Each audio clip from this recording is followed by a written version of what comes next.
رد قوي من اليوتيوبر أبو الروب. بغيت مروان يعلن عن فوزه في مسابقة نيكولوديان. شاهدوا المزيد من التفاصيل. البداية بهذا الفيديو مع اليوتيوبر أحمد أبو الروب وصبا الشمعة. فأحمد قام بنشر اليوم ستور عم يرد على الإشاعات اللي طلعوا عليه مؤخرا إنه هو وصبا متخانقين، وكان رد أحمد أبو الروب إنه هو عم يركز على محتواه باليوتيوب وما بيصور حياته الخاصة 24 ساعة. امبارح كنت بتصفح تيك توك وكثير ناس منزلين إنه أنا وصبا متخانقين وأبصر شو قصص زي هيك.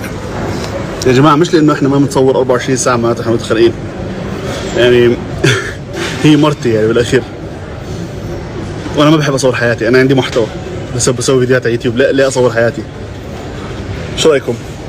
نمر الى اليوتيوبر غيت مروان اللي نشر ستوري اعلن من خلاله انه هو ما راح يطلع من مسابقة نيكولوديان خسران، انه فانزاته دايما بيربحوه. اترككم مع بما انه خلص تصويت، حابب اتشكر كل واحد وقف معي وصوت لي ودعمني، بحبكم كثير، خاصة صفحات الفانز. بحس انه دائما اذا اجتمعوا على شيء مستحيل يطلعوا خسرانين، ما بيرضوا. فان شاء الله هاي كمان ما بنطلع خسرانين ان شاء الله. فان شاء الله كل المحبه اللي عم تورجوني اياها ان شاء الله حردها وما راح اقصر معكم، وبس بدي اياكم تعرفوا انه انا بحبكم كثير وشكرا مره ثانيه.